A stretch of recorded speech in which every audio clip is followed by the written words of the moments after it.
It's been a long time since I last rode my Harley and I am kind of missing it. Literally the last time when I rode my Harley was in September, and right now I think it's almost the end of December. We are very close to Christmas. The reason for not riding the motorcycle for such a long time is because when the last time when I rode my motorcycle in September, I rode it all the way from Scranton to Ocean City, Maryland to attend a bike week, and then also rode it over there and then came all the way back. And I thought I would never say that, but after I rode that much of a bike, I was literally done from riding for a while. That's why I never rode a bike for almost 3 months. And also because I live in Northeast Pennsylvania and winter hits very hard over here. So that is also the reason I couldn't ride the bike out there much. But that didn't stop me from riding, as even today it's not that of a hot day out there. In fact, it's cloudy and early in the morning it snowed a little bit, and on my mobile application of weather app, it's saying that right now it's 31 degrees out there, and because it's windy, so it feels like almost 22 Fahrenheit. Now 22 Fahrenheit is equivalent to -5 or -6 degrees.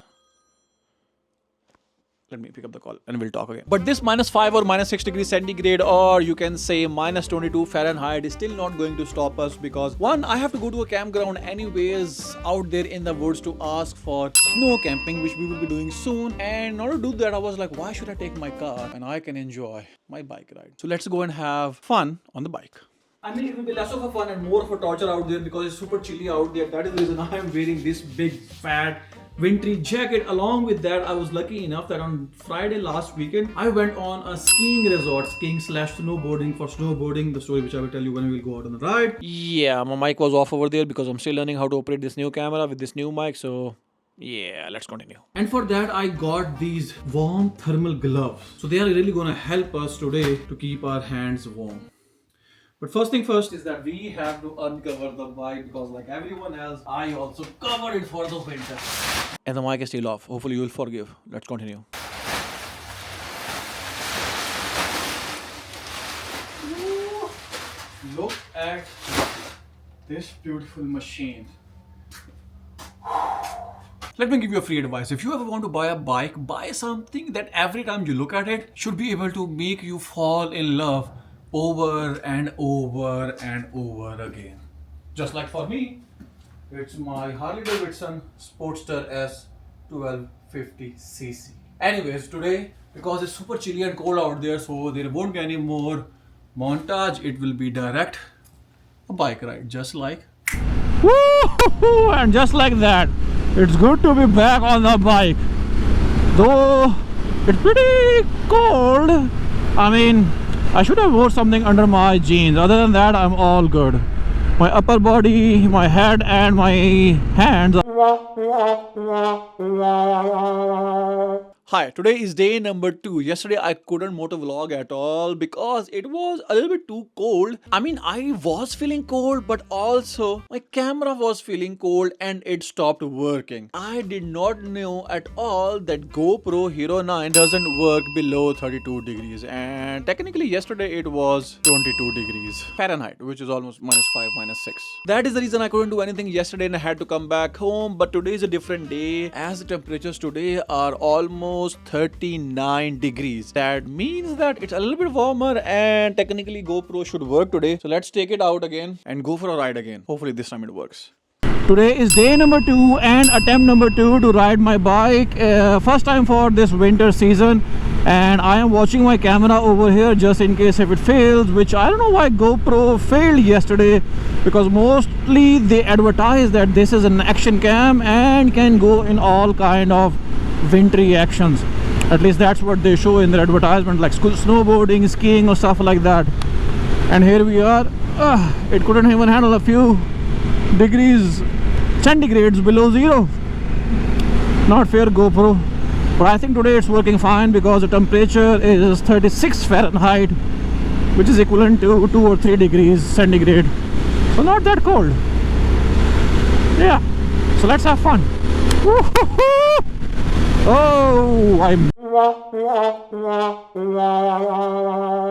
GoPro is acting funny again. For some reason it turned off, and I don't think so that we'll be able to vlog for much long.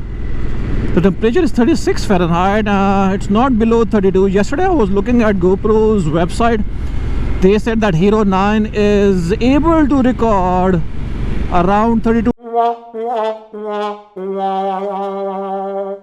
For some reason the GoPro is dying on me again and again, and I have no idea. It's not even 32 degrees. I think GoPro is really very bad, whereas my Insta360 X3 is working perfectly fine. Because my GoPro is not working, so I guess we won't be able to complete this. Yep, for some reason my GoPro was not working at all that day. I don't know why. The temperature was not even below 32 as their website or the Google says, yet still GoPro was turning off again and again, and I couldn't do any photo vlogging. I did went to the campground, got my information, but unfortunately I wasn't able to capture. Coming back to the point, GoPro Hero 9, this camera literally failed me for the first time ever since I got it, and this was the very first camera that I ever purchased before starting my YouTube hobby. But I guess the time has come that we part ways from GoPro and shift towards some new camera, because I still want to continue riding in the winter season to capture some amazing rides of snow and mountains and all this and that, and I don't think so that this camera is capable enough to do that. I mean, I can make it useful by changing the battery, because I heard that if you use some other kind of Endure kind of battery, only then this camera is able to capture below 32 degrees and live up to all the snowy or cold hype that GoPro talks about. But the point is not about the battery. The point is about that this camera broke my trust and broke my heart. And if you break my heart once, I'll definitely have to upgrade. I guess it's time. But there is a problem, and the problem to that is that I don't know which camera to upgrade to, either the DJI Action 4 or the Insta360 Ace Pro. So please let me know in the comment section and help me decide which camera should I go for, either the DJI Action 4 or the Insta360 Ace Pro. Did I just hear the word camera thrown around in here? No. Oh really? No? That's what I think I heard. And if I really did hear that, then mark my words. One of us is going to leave this room alive and one is not. And it's not going to be me. If you buy another camera. Choose wisely. Peace. Hey, Bill, I'm in the mood for a switch up. I hit the function, hit the rose till I hiccup.